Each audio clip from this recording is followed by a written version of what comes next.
Welcome to Laugh and Learn Virtual Opera 101 with Central City Opera.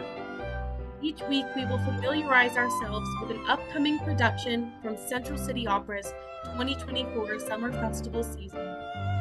Today, we will learn about CCO's upcoming production of Pirates of Penzance. But first, a bit about Central City Opera.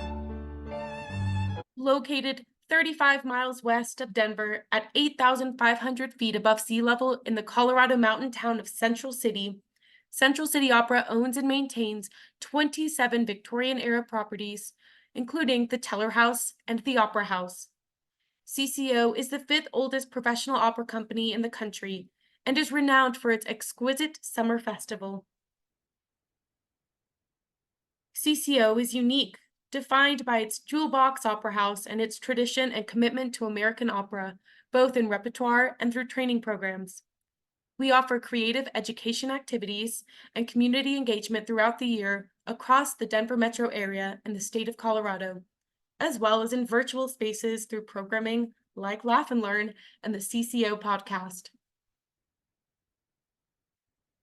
The Central City Opera Guild assists with historic preservation, apprentice artist support, community education, cultural and social events, and various fundraising campaigns throughout the year.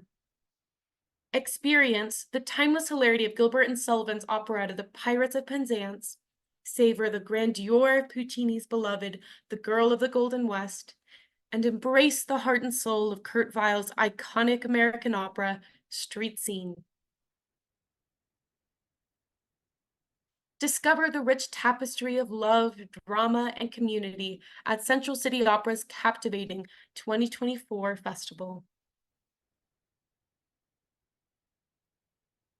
The season runs June 29th through August 4th.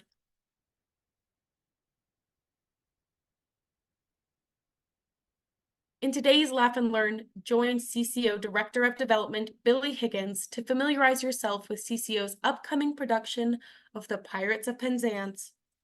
From the whimsical melodies of Mabel's coloratura to the iconic patter song of the clueless Major General, we'll explore how this operetta navigates the waters of satire with finesse and frivolity. Billy Higgins, Director of Development, joined CCO in January 2023, bringing over 24 years of nonprofit performing arts and cultural engagement experience to the organization. Prior to his role with Central City Opera, Billy has taught, led, and contributed to cultural programming and performing arts growth initiatives across the U.S. and internationally, with organizations including Meridian International, the Stella Adler Studio of Acting, and the Tony Award-winning Broadway Advocacy Coalition and Berkeley Repertory Theater, among others. Billy holds a Master's of Fine Arts degree in ensemble-based devised theater from Del Arte International School of Physical Theater, a Master's of Philosophy and Performance Studies from Trinity College in Dublin, Ireland, and a Bachelor of Fine Arts in Theater and Dance Performance from the University of Wyoming. Welcome, Billy. Thank you, Lauren, and I'm delighted to share some of what I hope our audience will glean from this season's production of Pirates of Penzance by Gilbert and Sullivan. Next slide, please. As we lead into any educational endeavor here, just please be reminded that everything here is for education purposes. We've cited them accordingly, and no pirates, policemen, or major generals' daughters were harmed in the making of this presentation. Next slide, please. So, Gilbert and Sullivan, Pirates of Penzance. Many people in the operetta, musical, and opera world have heard these names or these titles or are quite familiar with them for literally decades, about 15 decades almost is what we're coming up on shortly. And Pirates of Penzance, which first opened on Broadway in New York in the United States in 1879, December 31st, 1879, so functionally 1880, started off as an immediate hit for Gilbert and Sullivan and, the D'Oyly Card Opera Company. which was founded by Richard Doyleycart and was home based at the Savoy Theatre in London, which was the epicenter of most of Gilbert and Sullivan's productions for their collaborative career. Prior to this, they had had immense success with HMS Pinafore, so much so that productions of HMS Pinafore had been poached after its opening in the United Kingdom, and off-license productions toured the US, which they never saw a penny of. Pirates of Penzance, in many ways, was a response to that fiasco. And after they had an extensive run throughout the United States, which included not only the Broadway debut, but 3 simultaneous touring companies to cover the nation, they then opened in London on April 3rd of 1880 as well, running for a total of 363 performances in the West End. Next slide, please. So, a brief synopsis of Act 1. We start on the shores of Cornwall in southwestern England. We meet a band of pirates, Ruth, the pirates' essentially maid, and Frederick, who is their young apprentice, who, through a mishap of mistaken identity, as was in HMS Pinafore, there's a lot of recurring themes in Gilbert and Sullivan's works, but due to a misunderstanding when he was a child, he was apprenticed to a pirate. However, the instruction initially was that he should be apprenticed to a pilot, someone who harbor masters boats or sails boats in and out of specific harbors. And he bemoans upon his leaving the band of pirates, including the Pirate King's soft spot for orphans, and longs to go ashore, encounter any other human being, and meet any woman as a young man of 21, other than Ruth, who has been his maid from childhood. On cue, upon landing, the girls, by which we mean the Major General Stanley's daughters, arrive. They meet one another on the beach. He asks the ladies' help in his quest. Most of them turn their nose up at him one way or the other, or defer, and one of the Major General's daughters, Mabel, offers Frederick her help and pity. Other than that, they all sit about amidst a bit of singing and talk about the weather, meaning that they're quite literally sitting ducks to be captured by the aforementioned band of pirates. Following this, their father, the Major General, enters, and being a learned man, as his infamous patter song denotes, he then pleads with the pirates to return his daughters, also playing the trump card to the pirates of saying he is an orphan. Next slide, please. So, we'll take a quick detour into this Pirates in Penzance. What's going on? Penzance, which is in Cornwall in England, by the time of Pirates of Penzance being set dramatically, hadn't seen piracy for quite some time, like at least 100 years in any capacity of note. The British Revenue Service, the Royal Navy, they had pretty much done away with piracy in that part of the world. So, this would essentially be akin today in a relatively quiet, safe, small seaside town, being Penzance, of if someone were to write a contemporary Denver opera and name it The Cartel of Cherry Creek. Sure. With that in mind, the other thing to note about the title is that just the play on and implementation of the word pirates was, again, a jab at the hucksters and producers of ill repute, the charlatans who had pirated HMS Pinafore and made off with the profits of unlicensed productions in America. Back then, the United States had no copyright protections for international productions. So effectively, what happened with HMS Pinafore was producers from America went to London, saw the show, took notes, jumped on a steamship or a clipper, sailed back to the United States, and restaged it just completely stole the show, literally, which was also why they chose to open on Broadway in New York, because then it was an American-produced production, and it was protected under copyright. The image that you see immediately there is from a collection of cigarette cards from, oh gosh, I want to say a 1903 production of Pirates of Penzance. So these are some of the early costume renderings of each of these characters that you might see as we go through the slides. This one being, of course, the Pirate King. Next slide, please. So, who would write a show about pirates in Penzance? Well, Gilbert and Sullivan. W.S. Gilbert, who you see on the left in profile portrait, was a lawyer, a satirical poet, a cartoonist, a newspaper correspondent. He was in many ways kind of considered London's satirical bad boy of the era. He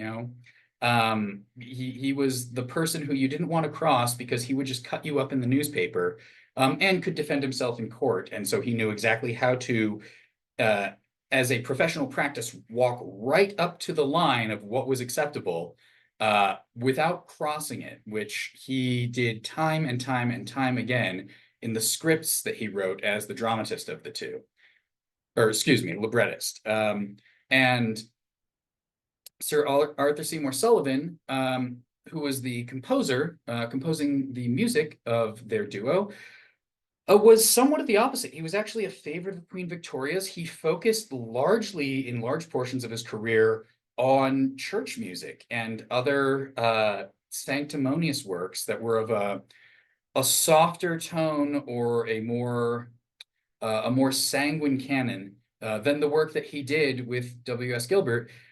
They just happened to creatively collaborate incredibly well, which was something that was noteworthy. Next slide, please.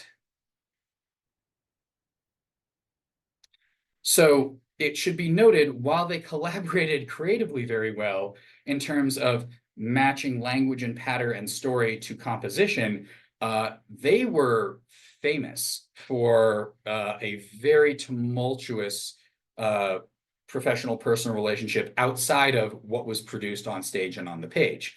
They fought notoriously. The 1953 film The Story of Gilbert and Sullivan, directed by Sidney Gilliat, demonstrated this. Incidentally, that film was also a bit of a flop. It was meant to open or celebrate the coronation of Queen Elizabeth II. And it did so poorly that London Films and British Lion Films in particular went into receivership because they lost so much money on the production. Fast forward to 1999, and we have another retelling of the Gilbert and Sullivan story starring Jim Broadbent, which did incredibly well. I believe it won several Oscars, including Best Costuming, Best Original Screenplay. So, the story of telling Gilbert and Sullivan's story is about as tumultuous as their actual relationship. Here on this screen, we have a couple images. These are all renderings from a collection of cartoon works called Bab's Ballads, which were poems, satirical poems written by W.S. Gilbert prior to their collaboration, that he also rendered characters from the poems in cartoon for local newspapers and its own anthology. And you even see here, the silhouette of the times between, what appears to be the Duke of Wellington and perhaps Napoleon Bonaparte down at the bottom. You start to see sort of the silhouettes of the uniforms that you see in HMS Pinafore, borrowed and applied to Pirates of Penzance. And in a moment, we'll hear a few bars of The Lost Chord, which was one of Arthur Sullivan's compositions for the Church of England.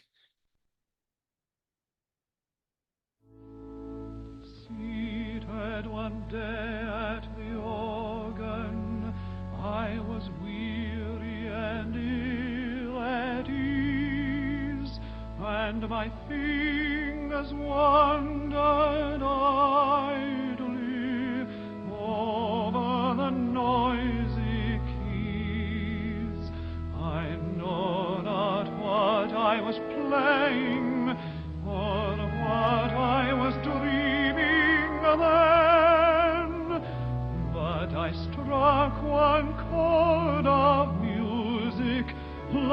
like the sound of a great amen.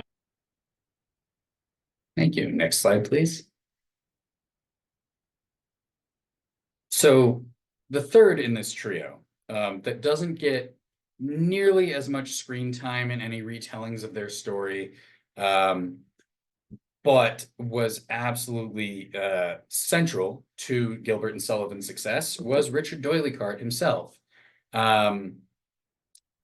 Richard Doyleycart was the founder of the Doyleycart Opera Company, the light opera company, that really was the glue that held Gilbert and Sullivan together. All three of their largest hits, The Mikado, HMS Pinafore, and Pirates of Penzance, happened as part of the Doyleycart Opera Company, light opera company. They first were paired together as a creative team with Trial by Jury in 1875, and Richard Doyleycart facilitated their 25-year collaboration, with 10 of their hits coming directly out of the Savoy Theatre and the Doyleycart Light Opera Company. The Doyleycart Light Opera Company has its own storied history. It functioned from the 1870s right up until 1982. And then beginning in 1988 and carrying to 2003, so after a brief hiatus, it operated independently with short seasons. And then since 2013, the Doyleycart Light Opera Company has operated in co-production with Scottish Opera. So, rather than thinking of the works of Gilbert and Sullivan and as we'll see later in this presentation, and the Doyleycart Light Opera Company as these antiquated things from 2 centuries ago, the company still exists in its evolved capacity. Next slide, please. So going back to the synopsis of Act 2, as we've taken this detour through who Gilbert and Sullivan are, where Penzance is, and who Sir Richard Doyleycart was. So we come back after the intermission with the Major General racked with guilt over the fact that he lied to the pirates, right? He considers himself the model of a modern Major General. He is in fact supposed to be honorable and truthful and all these other things, and he lied. Now, the police force arrives upon hearing that there are pirates on the coast ready to arrest the pirates, despite some trepidation, because again, these pirates under the Pirate King have a fearsome reputation. And Frederick is left alone to be entrapped by the Pirate King and Ruth, who let him know that, fun fact, young man, yes, you may have been on this planet for 21 years, but you were born on leap year, which means you're not old enough to actually leave, per the apprenticeship agreement that you have. And so Frederick, being a duty-bound individual with his own sense of morality, decides to leave Mabel and to say, we will have to part ways until I'm officially old enough to marry you, which would be when he is about 80 years old, if we go off a leap year calendar for his birthday. And in the meantime, the police and the pirates prepare to square off for a fight. The pirates attack. The sergeant of police demands that they yield in the name of Queen Victoria's name, which means naturally they do, because the trump card in Victorian England is to just invoke Queen Victoria. And we have pirates, we have police, we have a gaggle of daughters by Major General Stanley, and so we have ample room for all sorts of weddings to take place at the end, bringing all of this to a happy, light, off-the-cuff ending. Next slide, please. So, a couple of notable characters. We'll do some of the essential who's who's, beginning with the Pirate King, who I've mentioned several times. So the Pirate King, amply named because he, in fact, just leads the band of pirates in question. He is, the role is written as a bass baritone, which is a slight satirical play in and of itself. Oftentimes, bass and baritone roles in opera and in melodrama and in other forms of the time were written fairly conscientiously as villains. You know, that your villain was coded in the same way that Disney has coded villains, you know, throughout its animated history, as bass baritone roles. The character, of course, though, is a villain who you just mentioned you're an orphan and you get off scot-free. So villain is doing a lot of heavy lifting as a word there. So there's a little bit of research that suggests that the role of the Pirate King, in the way that in his famous musical number discusses, you know, piracy ashore versus at sea and whatnot, and makes allusions to that. He hints a little bit at perhaps St. Augustine's writings on the observation of pirates and emperors, it's a fascinating short story in and of itself. Essentially, you know, a pirate is captured by Alexander the Great, and Alexander the Great says, well, you're clearly a villain and a pirate because you go about the seas robbing. And he says, yes, I'm a pirate with one ship who does that. You're an emperor with an entire fleet, so I guess that means it's okay for you to do it. It's one of those wonderful philosophical questions that's turned over and over again, that Gilbert and Sullivan, in the lens of this character, take and play with a bit in his music. The role was originally played by the opera singer Frederick Federici, who legend has it is now a famous opera ghost at in Australia at the Princess Theatre in Melbourne. He unfortunately passed away during a production there, not of Pirates of Penzance, but to this day, legend has it that he haunts that theater. And we can now, if we'd like, just take a moment to listen to a little bit of Tim Curry's rendering of the Pirate King. I shall live and die a pirate king.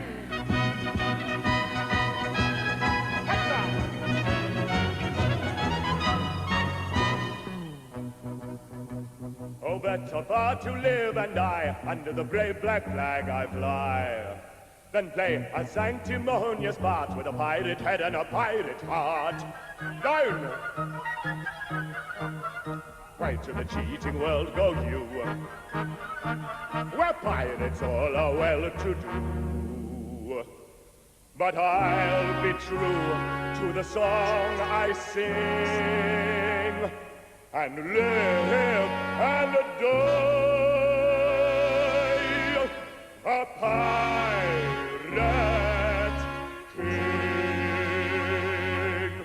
For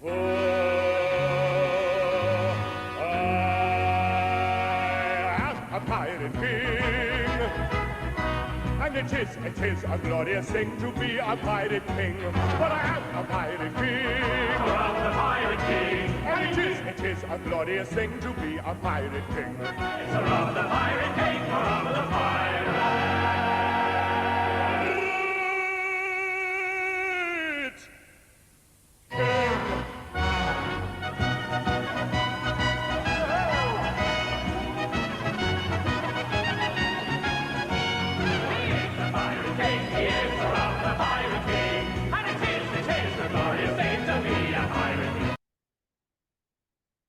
All right, thank you. Next up, we have Major General Stanley himself. This is Mabel, as well as all of the other Major General's daughter's father, which essentially means that, you know, again, being satire, that this one gentleman of note and rank essentially sired 1/3 of the choral makeup of the show. And he enters toward the end of Act 1 as a bit of a minor Deus Ex Machina character station, and enters on his famous number, the Major General's Song, which is quite possibly one of the most famous patter songs that Gilbert and Sullivan ever collaborated on together. He, in and of himself as a character, is a caricature of several noted officers of the era in the military. Most popularly, he's accredited to being a cartoonish send-up of the very popular Sir Garnet Wolseley.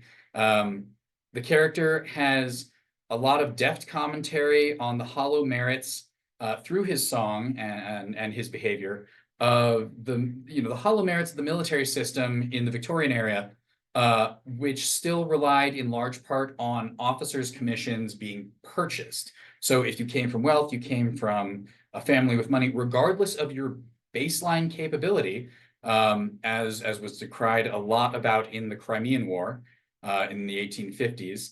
Officers really didn't have to be qualified. They just had to have either their own resources or family resources to buy their commission. And that unfortunately led to a lot of tragedies on the battlefield. The Major General is played obviously much more tongue-in-cheek about many of these things. And most notably in his famous song, he demonstrates just a complete fluency in almost every single topic on the planet you can imagine, except military prowess, which he just sort of touches on at the end as like a bookmark. With that, and without any further ado, let's take a quick moment to listen to Franklin Mosley as the Major General Stanley at, this was from a production at Pittsburgh Savoyards in 2022, so fairly recently. Yes, yes, he is a Major General. Yes, yes, I am a Major General. For he is a Major General. He is a lawful Major General. And it is a glorious thing to be a Major General. It is hurrah for the Major General, hurrah for the Major General.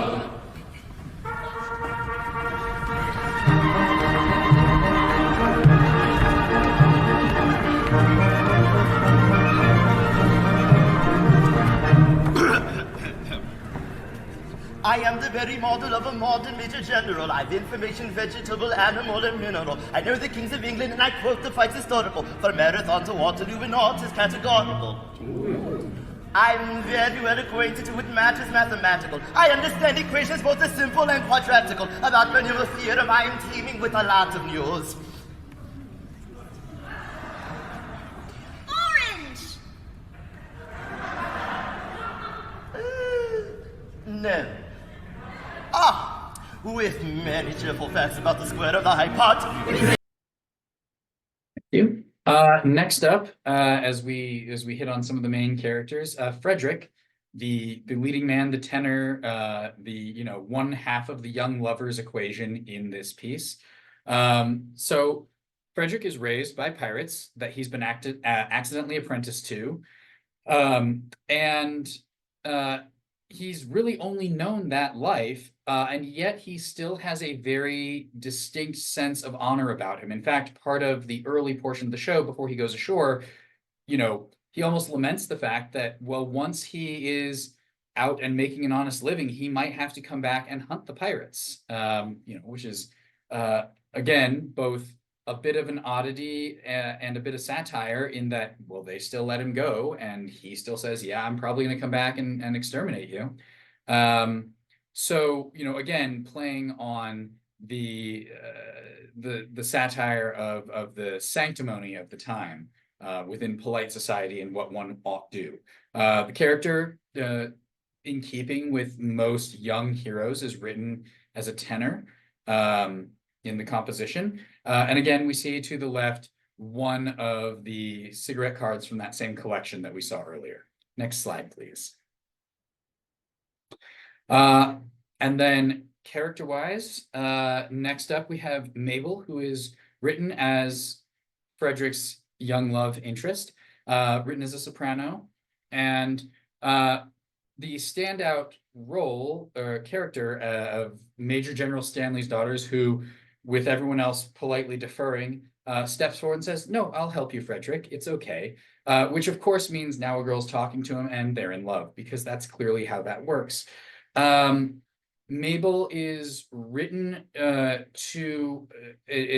a heightened paragon of the virtues of a young woman in Victorian society, almost cartoonishly so, as are all of these characters, with her sense of patience, devotion, charity. Again, when Frederick discovers that, oh, he's not actually 21 yet, she essentially agrees to wait for 60 more years to be with him. So there's that. And here in a moment, we might take a listen to a few bars of Poor Wandering One, which is one of Mabel's hallmark pieces from the show.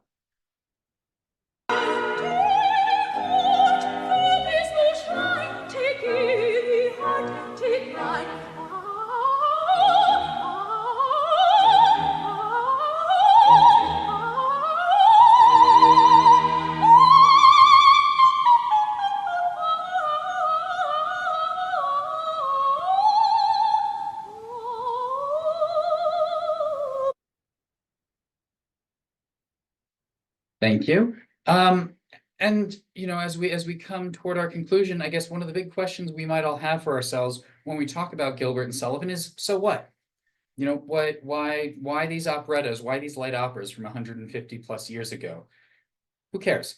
Well, we all could, ought, and should, I would humbly suggest, aside from being a burlesque, meaning not contemporary term of burlesque, but classically a parody was a burlesque of opera. So a parody of Verdi, a parody sometimes of little allegories to Puccini, and all of these other things that we see on the operatic stage.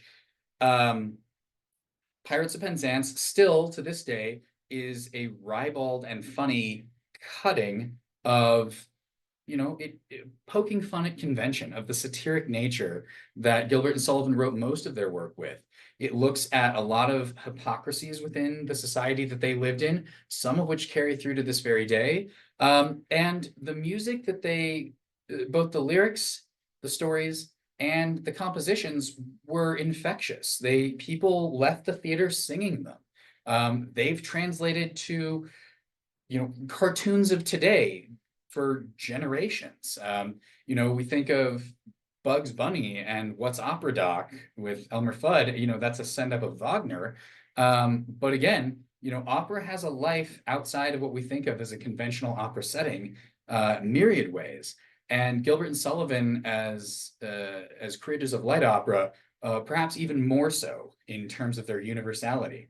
Carrying on right up through to the reboots of children's cartoons that I remember growing up, that are through the lens of Gilbert and Sullivan's composition, taking jabs at contemporary issues.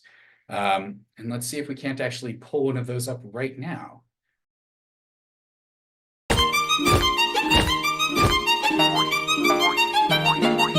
I am the very model of an ancient Roman emperor. I overspend and overtax and overthrow my treasurer. I marry family members from my cousin to my stepsister. I'm always right, I'm never wrong, just as this neutral senator. That is correct. Through sound investigation by Praetorian inquisitors, my mother and my brother were revealed to be conspirators. But mother dear's no longer here, this must help me remember her. I am the very model of an ancient Roman emperor. He fiddles while the city burns, he rules with fear tyrannical. He's lazy, brutish, and ill-willed, he thinks that he's infallible. Santa Smalley's gifts from Gaulish writings ungrammatical. He's making Rome a great again, dogmatic and fantastical. He's gormless and irascible, tragic and autocratical, maniacal and radical, positions problematical. His endless goals sabbatical, his tweets are unsyntactical. We're still talking about Nero, right? He's a narcissist, a petulant, unscrupulous embezzler. He is the very model of an ancient Roman emperor. Well, thank you all for joining us today, and we all very much look forward to you coming up to Central City and joining us for what is going to be an absolutely amazing 2024 season. Thank you again. I hope you learned something. I hope you laughed a little, and I hope you enjoy the rest of your day. Thank you again for attending today's lecture on Pirates of Penzance. And thank you so much, Billy Higgins, for your fun and fascinating presentation. If you could at this time, please scan the QR code to complete a Mentimeter poll where you'll share your reactions on this presentation. We'll share the feedback with you in just a moment. While you're completing that survey, take a look at this at our sheet ahead. You can get involved in Central City by checking out centralcityopera.org for the latest information on upcoming events and for information on ticketed events. Subscriptions for the 2024 festival season are on sale now, and single tickets will go on sale April 1st. The Central City Opera Guild offers many opportunities for engagement through membership, with events happening as early as now. Find us on Instagram at C City Opera to keep up to date on virtual events and podcast episodes. And at this time, you'll want to check the comments below for those results on today's Mentimeter survey. Thank you again so much for joining us for Laugh and Learn Virtual Opera 101 with Central City Opera. See you next time.